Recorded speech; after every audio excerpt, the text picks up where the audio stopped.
Unmute yourself and lead others. Hey, it's Nikki Llewellyn, and you're on Gut Plus Science. This podcast is on a mission to increase engagement at work.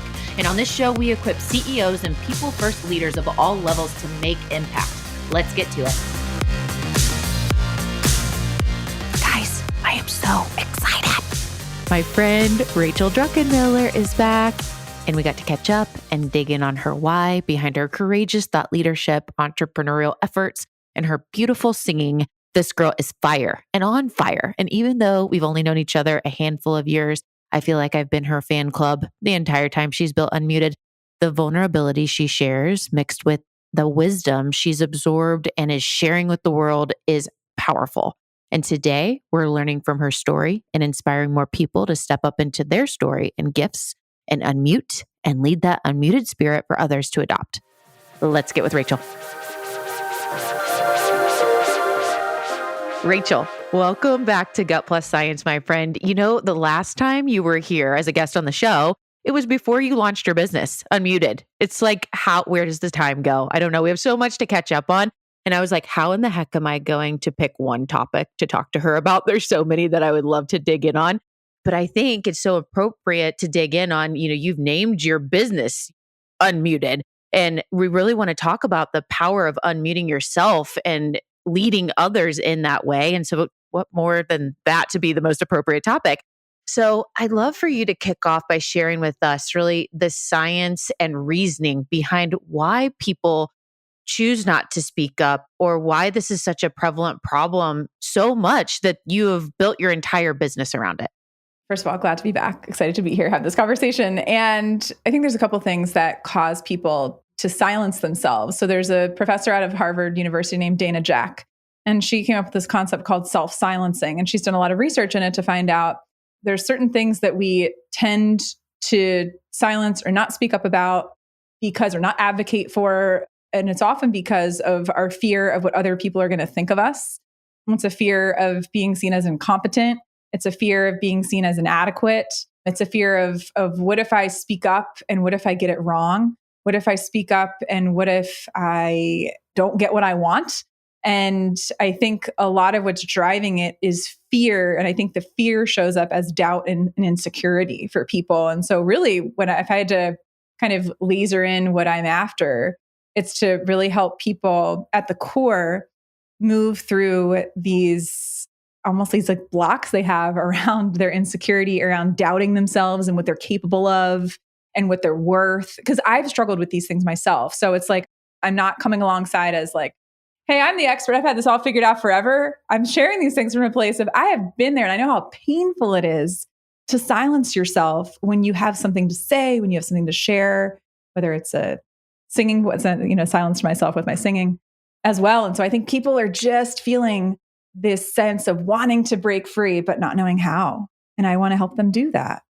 Yeah. Yeah. And I'd love to dig in a little bit more on your story about why this particular arena has become like your jam, the part that really fires you up. And it's been a personal journey for you that you've lived it and now really understanding like how to identify the blocks that really are related to the fears that we have inside of us. So we're going to go there with like identifying those blocks and really unpacking that. But before that, can you tell us just a little bit about your story and why this became really like the core for you?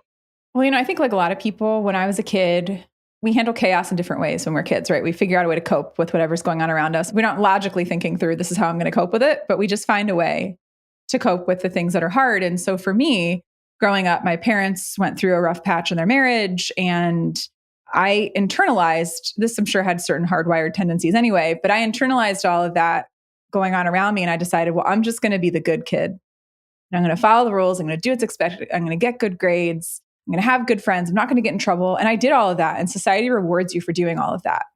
But at the same time, I was experiencing things like fear or sadness or disappointment, or I maybe wanted to communicate that things were hard for me or that I was struggling, but good girls aren't allowed to do that. Like good girls aren't allowed to be sad. They're not allowed to be angry. And so I muted certain emotions in myself. And I also I feel like muted a lot of the joy inside of myself. So I loved to sing, but I would sing privately with like headphones on, doors closed in one of the rooms in my house. And when it came to singing in front of people, I was like, forget it, no way, because it felt way too vulnerable. And I was very perfectionistic. And what if my voice breaks? What if I miss a note? Oh my gosh, I just let the anxiety and the fear and the insecurity and the doubt just well up in a way that caused me to silence the thing that brought me joy. Let me tell you, you have the most beautiful voice. For anyone that doesn't follow Rachel's amazing thought leadership on LinkedIn, you get that, but you also get some amazing singing every once in a while. And it's incredible. I love it. Thank you. I appreciate that. Well, I did a redemptive song. Let's see, it would have been in May of 2022, re-singing the song that I sang for my voice recital senior year of high school that I was terrified to get on stage and sing, enjoyed no part of the performance. And now, like 20 years later, I can say, I'm reclaiming this song. So even still, I'm still unmuting myself, right? It's not like you hit a moment and you're like, done. And so really, I was sick a lot as a kid. I had like chronic ear, nose, and throat infections. I had acid reflux for 10 years as an adult. And so it's like I had all of these things that I would suppress, whether it was a symptom or whether it was my joy or whether it was my creative expression or whether it was my emotional expression, being hurt in relationships. And I just silenced it and silenced it and silenced it. And I really believe that even from the reflux perspective, that there was this like fire in my belly that was just like, can you let me out already?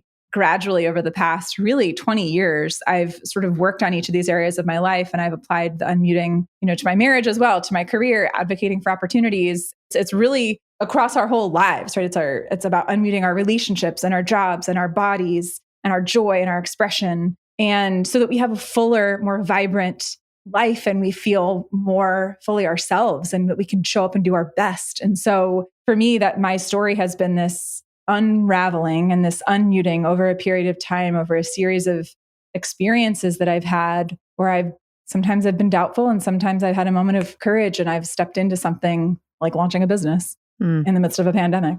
Mm-hmm. And when I think of the other side, I was just trying to get a visual of the other side of being unmuted. I think of living alive. Yes. And like when people show up at work or show up at home or in their relationships and you're living alive because you don't have these limitations and barriers and like, what if, and how will people think about me?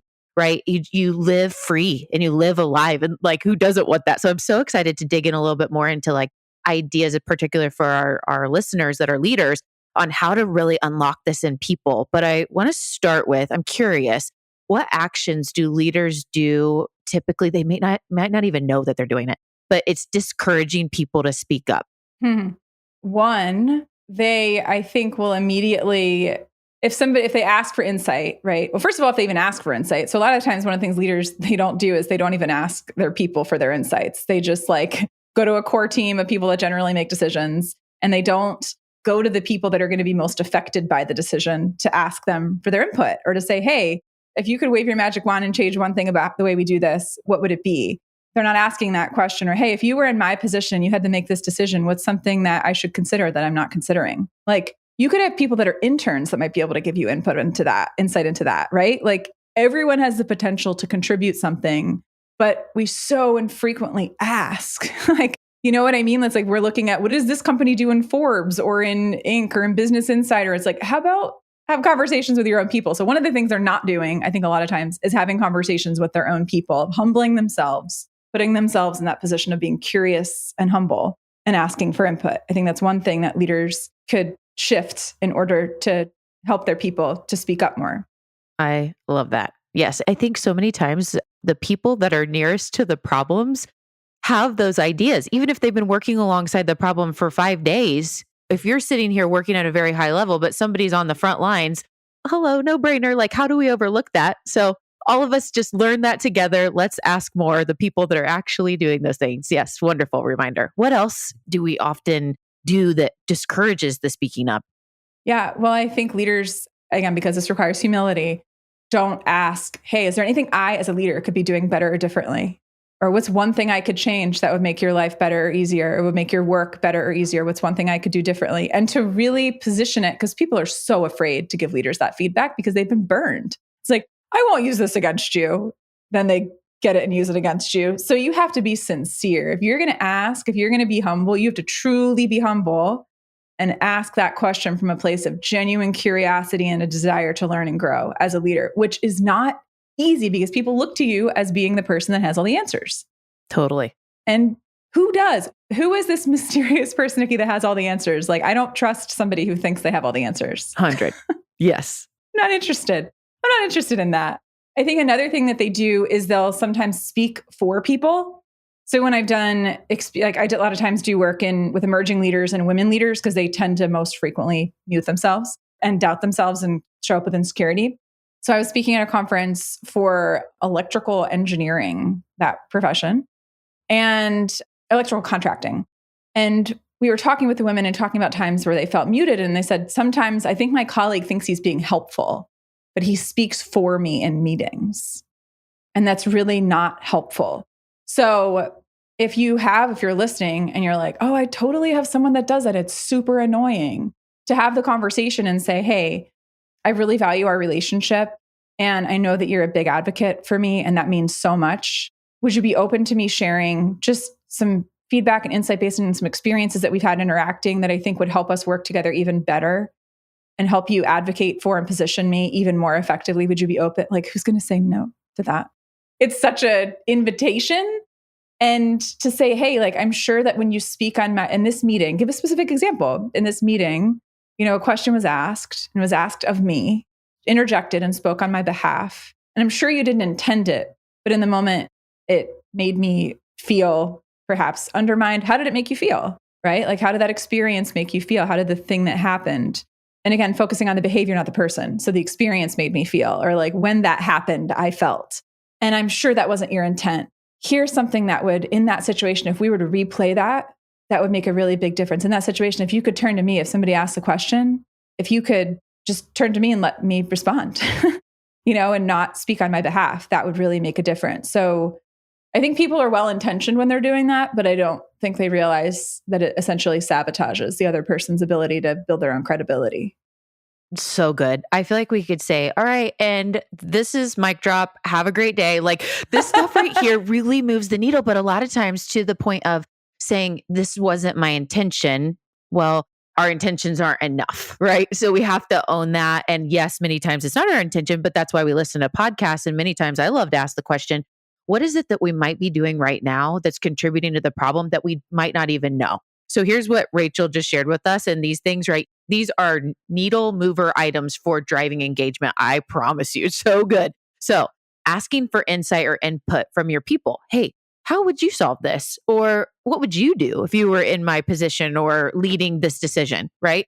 Huge. Just the ask, not even the contribution of whatever they share, just that ask of them is such an empowering opportunity to drive engagement of a person. It is huge. 1. 2, me as the leader asking, hey, what could I do differently to lead this team better? I want to drive engagement. You will know that I want to hopefully build a wonderful culture for our team. Can you help me with some feedback?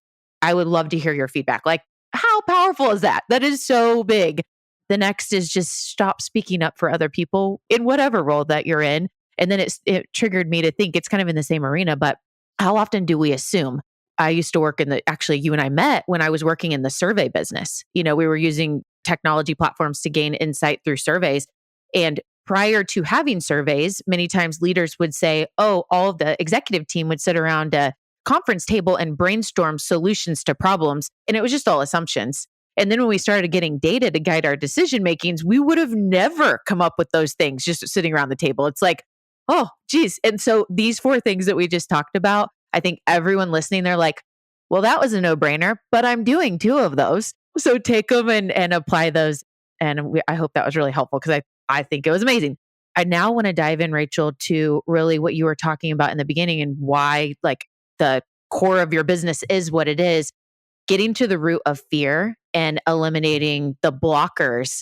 Can you kind of break down the process of how we do this as leaders, or the buckets, I guess, of things that we need to consider in approaching those blockers or reframing the fear for our people? Yeah. Well, I think warning, this is hard and messy and difficult and super uncomfortable work.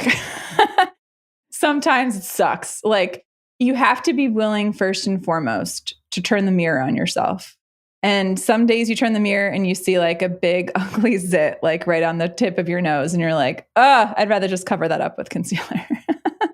But the reality is we have to deal with our own stuff before we can really guide other people through how to do that themselves. So I think part of it is acknowledging as a leader, first and foremost, when you're pursuing this conversation, share the experiences that you've had of navigating the things your people have had. For instance, when you were starting out in your career, hey, you may not realize this about me. You may see me now as like CEO or VP or director of HR or whomever. But when I was at this point in my career, or here's this moment that happened where I really screwed up and I had to find a way to redeem myself. Or here's a time when I was really struggling with doubt and insecurity and felt like I didn't belong. And here's what I did to work through it. People are so encouraged by hearing the stories of other people, especially people they admire, that are willing to be vulnerable and share that kind of stuff. I mean, it's absolutely powerful. So I think first and foremost, being willing as a leader to do your own work, which for me, I think often requires working with a really good coach and or a therapist. I have both. I have a coach and a therapist. I think Me too. they serve different roles, right? Like they serve different roles. Yes. Totally. And I think that is so important. And a lot of times people just, especially when the higher you get to the top of an organization, the scarier it is to unveil anything that might make people question you. But if we can't lead honestly, I don't think we can lead as effectively. Mm-hmm. And so first and foremost, doing some of the work. So there's a book, our friend Rosie Ward introduced me to the work of Bob Kegan and Lisa Lahey out of Harvard and their book, Immunity to Change. So as a leader, if you're listening, you're like, what's a book I could read that would help me navigate some of this stuff? Immunity to Change, or hiring an Immunity to Change coach that could help you navigate the process of what are the things, what are your specific blocks? What are the specific limitations that you're putting on yourself? And then ultimately you get to the underlying big assumption beneath that helps you find clarity around perhaps why you've not been showing up as your fullest. And that varies for people, the reasons why they do these things. Maybe someone's crushing it at work, but they feel they have a lot of insecurity and doubt and guilt in their marriage. Like that's real. And that's an opportunity to unmute yourself there as well, to really look at the wholeness, full spectrum of your life and these different buckets, and being intentional about seeing, okay, how could I pursue growth in this area? What would it look like for me to pursue growth in my marriage this year? What would it look like for me to pursue growth in terms of finding out what are my shadows, right? My strengths and my shadows, by asking for feedback from people that know me well. So I think it starts really fundamentally, and that never ends, by the way. It's not like, oh, I checked self-awareness box, got it. Oh no, that is a lifelong journey forever and ever. You're continually like iterating that work. Totally. As I'm listening to you now and thinking about your comment about having a coach and a therapist and the different roles and really diving deep and having these introspective opportunities to find the blockers, like it's so much work to do that. And sometimes it totally sucks. But on the other side of it is a journey to living alive, which is back to the first thing I was just thinking about your story of when I sang this song, I think you said your senior year, versus putting it out to the world for thousands and thousands on LinkedIn. When you sang it before, it was, I want to do this or I have to do this, but there was a block and a struggle. And then you're at this place now where it's like, I am living freely and enjoying the experience of sharing this song. And that is living alive. And to your point of we never arrive. It's never like, check the box. Yep, you are there. It is a constant journey because if you think of your whole life, I talk about this on the show all the time. I see a circle and you break it into 8 different pieces or 10. And those are all the different hats that you wear. And every day something complex comes into one, if not 5 of those, that then triggers something in the blocker space. And so I really love the takeaway of just helping listeners to consider if you don't have a coach or a consultant or a therapist, someone in your life that is speaking truth and really helping you to dive deep.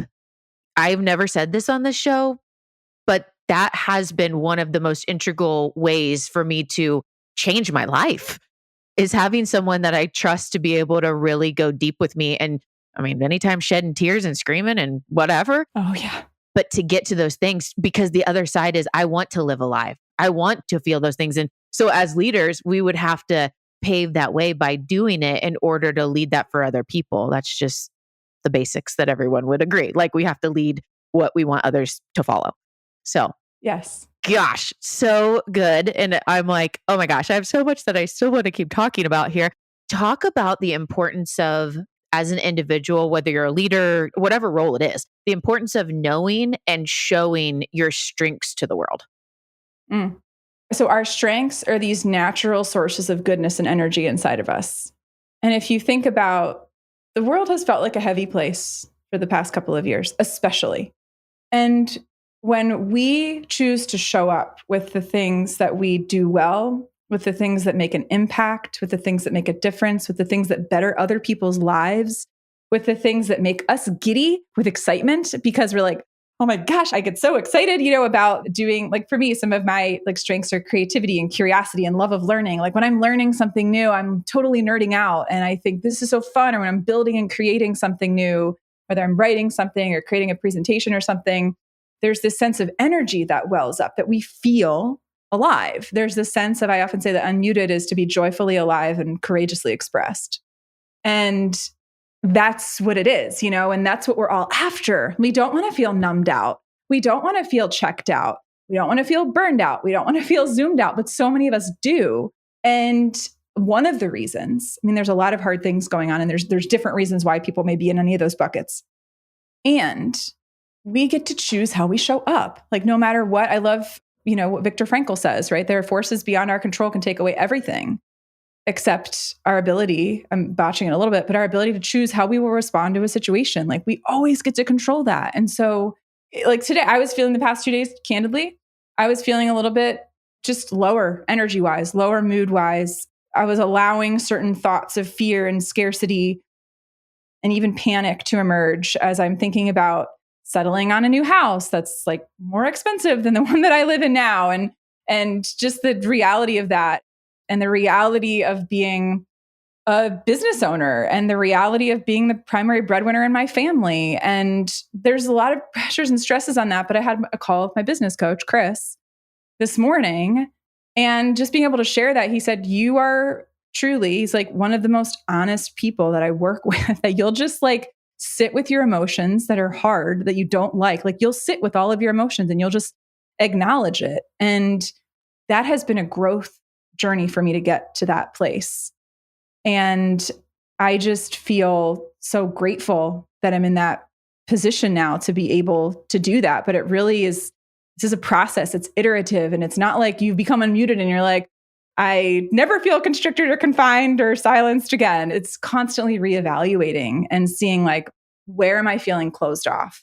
Where am I feeling stuck? Where am I not feeling alive? Because when we show up with our strengths and we reconnect to them, we reconnect to our joy, we reconnect to the creativity, the curiosity, possibility. That's what I did in the conversation today. And I reconnected to honesty. Honesty is one of my top strengths.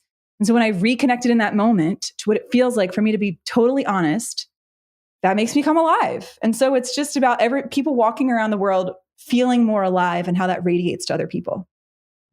So great. I have a reflection question. So listeners, just think for a minute. When was the last time that you were what Rachel was describing? Giddy, highly energized, fired up?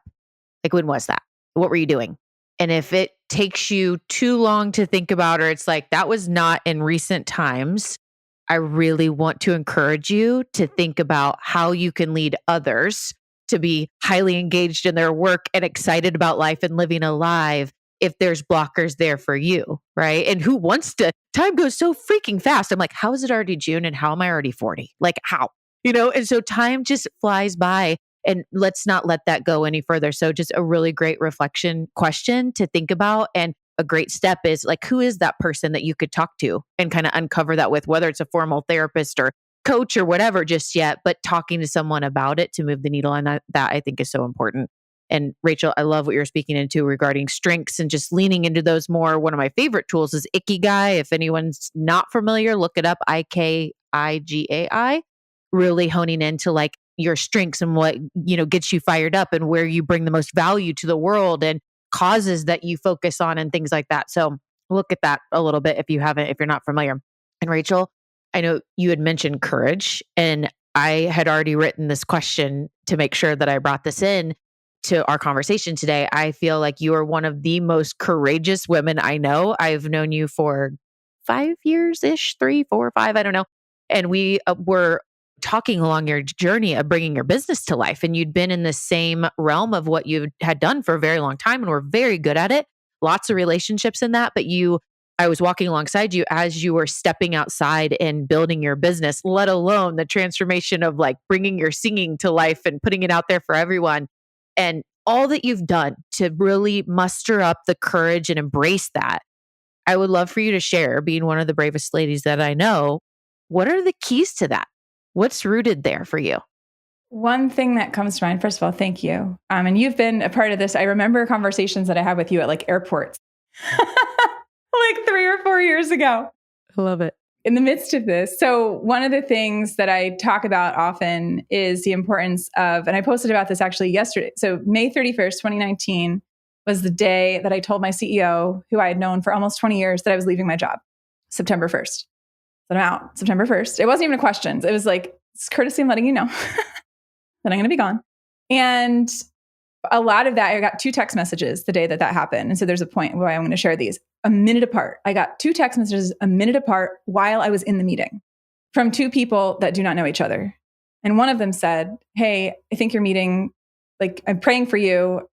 Have a blessed meeting today." Because she knew that I was having that meeting. Somebody else texted me and just said such kind things and was basically like, and I think it would really benefit those listening. So if I can, I would just love to share. Somebody else needs, I think, to hear the words that he shared with me.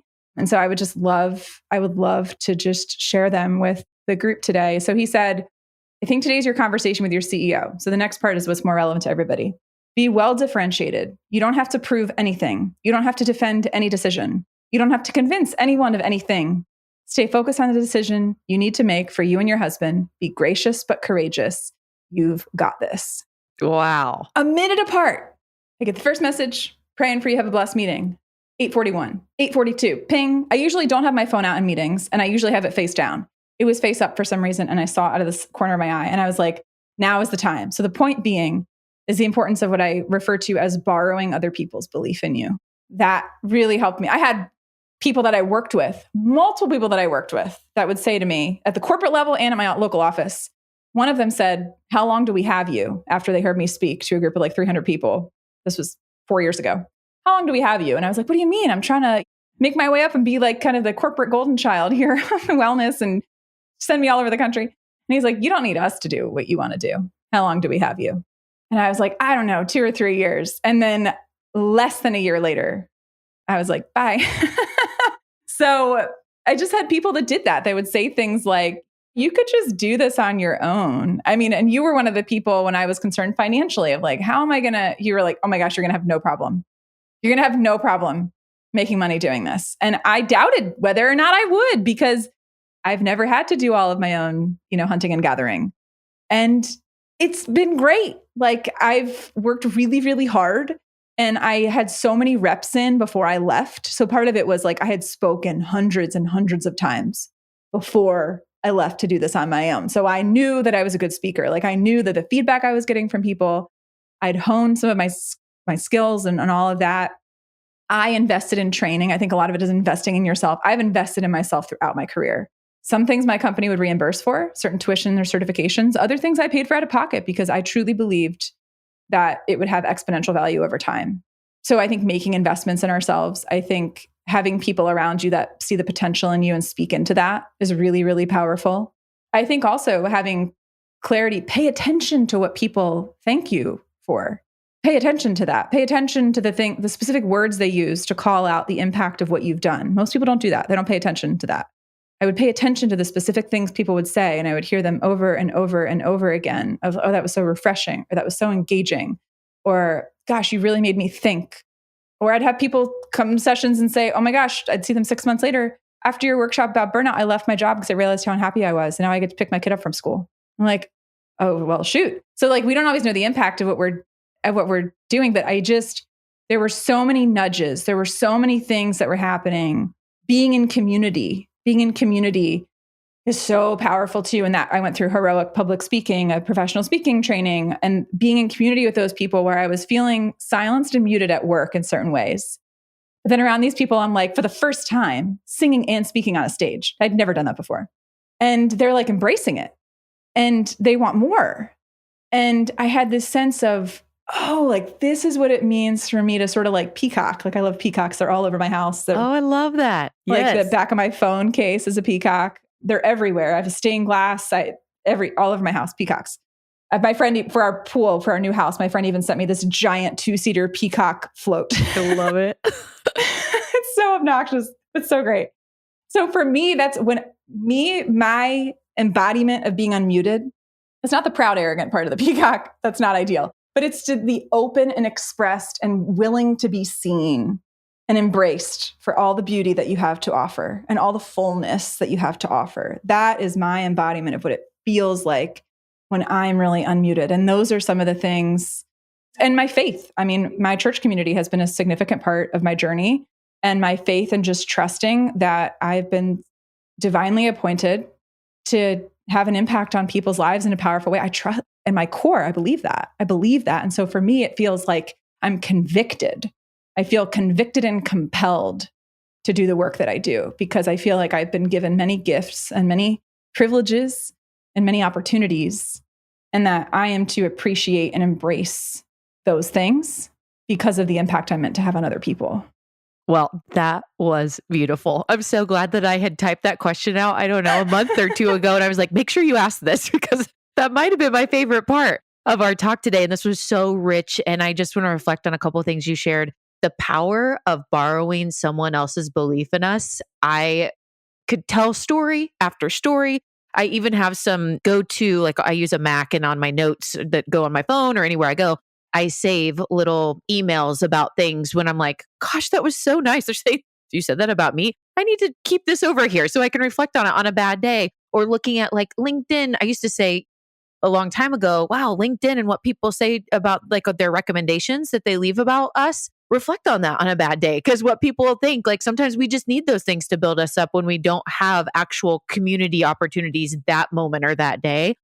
Mm-hmm. And then secondly, I think the community piece of always be working on advancing your tribe, the people that are closest to you, like the communities. I mean, whether it's the church community, I was part of a church for 10 years. That was amazing. I still have so many great friends that go there, but I have advanced in what I needed in one niche of church. And now I have this other community just because I needed to kind of shift up on one area of what we needed. And oh my gosh, is it so amazing? And I'm so glad that I constantly worked on it versus even if I still was at this other church, I love it, but it's giving me something that I really needed. And we have to be in tune on that, like our friendships, and constantly working on what's missing in the gap of our friendships, and what do we really need? We can't keep the same friends exactly the same forever, the same church forever. Constantly work on your community. And then I love when you were talking about your faith, I have this new saying about being true to your North Star. Mm-hmm. And when we're true and understanding, like, what is it that we are focused on that is our North Star and how we make decisions, or what it is that we're after in this life, everything starts to fall into place, because it's like, no, I shouldn't do that. Yes, I should do that. And I love to say, oh, it helps it make the answer a hell yes. And we're only going to do it if it's a hell yes. Yeah. So gosh, this has been so good. Rachel, we could go on forever, but I know we need to wrap this up. And I want to have you share a couple of ways that people could join you in community. I know you do a number of things that people can join you in learning together or building relationships. What are a couple of those that you have coming up? Yeah. So connecting with me on LinkedIn and even sending a message. I know, Nikki, we both love getting messages from people and they say, oh, I heard you on this podcast. And they think, oh, I don't want to be a stalker or weird. Disclaimer, that's not stalkerish or weird. It's actually really validating and encouraging, right? To get those kind of messages from people. Totally agree. Yes. So please send those. If you listen to this, let us know. Connect with us on LinkedIn, send a message. I have a LinkedIn live show every other Monday where I talk to different people about their journey of getting unmuted. And we have fun. Sometimes I sing. I'm going to try to be like singing in every show because I know that's something that it's a source of joy. Like Rachel just sings something in every show. So that's every other Monday. And you can just message me on LinkedIn if you're like, when's your next one? And I'll let you know the date. So that'd be one place. Another place would be to connect on my website, which is unmutedlife.com. So I've got this podcast will be up there and information about the ways that I work with organizations, leaders, and teams as a speaker and a facilitator will be on there. Blog posts I've written around there, anything, any of those updates. And then I would say I do a class called Speak Up, Be Your Own Advocate in the Workplace for Simon Sinek. So if you're like an individual that you're listening to this and I'm like, oh, I just want to learn how to do this better myself. You can, as an individual, go sign up for that class or just contact me. And it's at simonsinek.com. You go to classes, live online classes is where it is. And then otherwise, you can just message me if you're like, hey, looking to have you do something. So, and then the last thing I'll say is Instagram. It's at Unmuted Life. I know all this will be in show notes, but so yeah, LinkedIn, website, Sinek, Instagram. Yes. And Rachel, make sure to send us, our team, those things that we can link all that stuff in the show notes just to make it super simple. So when you're listening, great. For those of you listening right now, you can just drop down the show notes and link straight out to whatever you're interested in to connect with Rachel. Rachel, my bright peacock friend, this has been so fabulous. I have absolutely loved this time with you today. And I know we have many other things coming up, like you're going to be doing an event with us for People Forward Network. And so we will continue the journey. But for now, we're going to take a quick break here from our sponsor message today. And we'll come back for 2 minutes of lightning round questions, which will be really fun. We'll be right back. If you're leading with a people-first mindset, which most likely you are because you're listening to Gut Plus Science, join People Forward Network, the largest community of humans on a shared mission to lead meaningful work. You can find us at peopleforwardnetwork.com or follow People Forward Network on LinkedIn. All right, Rachel Druckenmiller, this has been awesome today. I've loved having you on Gut Plus Science again for our second round. You will be back. We will do episode 3. But I know everyone's just waiting for it. But for now, let's do an update with our lightning round, which these are actually the same questions that we did a while back ago. So I'd love to hear maybe some, if there's anything that's changed or things that are just cemented in. But the first question is whether it's a favorite book of all time or favorite recent read, what would you like to plug to share with our audience? Favorite recent read would be The Power of Regret by Dan Pink. Read it. It's so aligned with the conversation today. It talks about the 4 fundamental regrets that people tend to have. And one of them is a regret of boldness. And if you are living unmuted, you are not going to have boldness regrets. So good. I'm putting that on my list. How about what's a current favorite hobby when you're not working? Singing. Love it. I take voice lessons for the first time in 20 years. I signed up a year ago to work with a vocal instructor again. So every Monday, typically I have voice lessons. Oh, how great. That's awesome. Keep singing. I love it every once in a while when I get those updates on LinkedIn and I'm like, yes, it just is just such a great little break in my day. I love it. Keep doing it. How about your favorite vacation spot or a recent place you've gone that was lovely? Favorite vacation spot might still be the same as last time, the Adirondack Mountains, upstate New York. That's just, we were there for 2 weeks last year, Burlington, Vermont, like such a beautiful, peaceful, calm, quiet area. So I would say that's my go-to. Awesome. And the best way for listeners to connect with you after the show, LinkedIn? LinkedIn would be Okay. Yeah. Awesome. All right. We'll see you guys next time. Bye. Oh, it was such a gift to spend time with Rachel today. She so inspires me. I love her energy. When you're around someone and their energy just fuels you and you're not even in their same space. I mean, this is like virtual that we're doing these recordings, and wow, that's just a testament right there. If your energy can fuel someone and it's over a virtual platform, let alone like when you're in the room with them. So kudos, Rachel Druckenmiller. Keep doing what you're doing. Here's my truth you can act on from our conversation today. Number 1, the core of why we mute is fear. Find your blocks. What is at the core of your fear? Much of understanding the blocker is the reframing that helps us see that blocker differently. And then you start to overcome and speak up. Number 2, leaders, ask for input. Don't assume. Ask your people. How would you handle this? Or what would you do in this situation? Or what could I do differently or better to X? Like, what could I do differently to better communicate? There's so much power in asking and not assuming. Number 3, share your story. This effort helps build relationships. Being your true you. Hearing Rachel's story and just her tapping into who she is. And that is what has brought her to life, and just her business and her energy and power all comes from her sharing her story to be able to help others.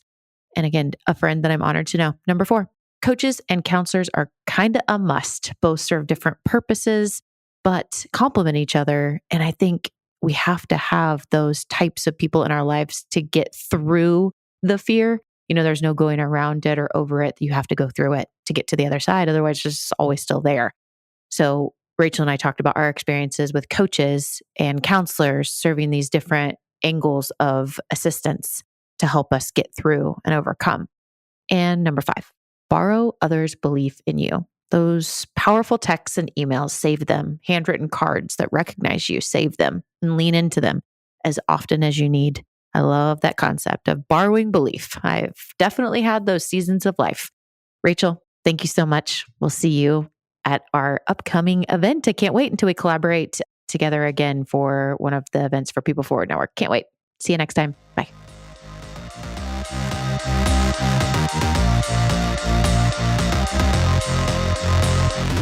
We just left the world a little bit better. Now go do something with it.